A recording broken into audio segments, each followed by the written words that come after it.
making different breakfasts for my two teenagers so that they hate me less.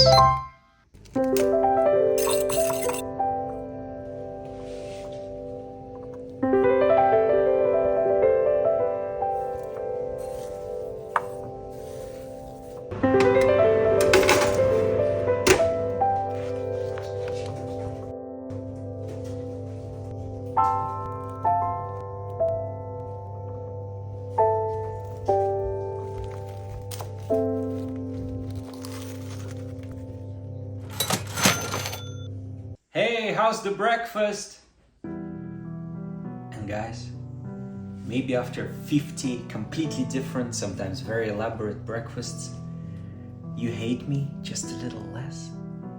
No, we still hate you. We still need more breakfasts.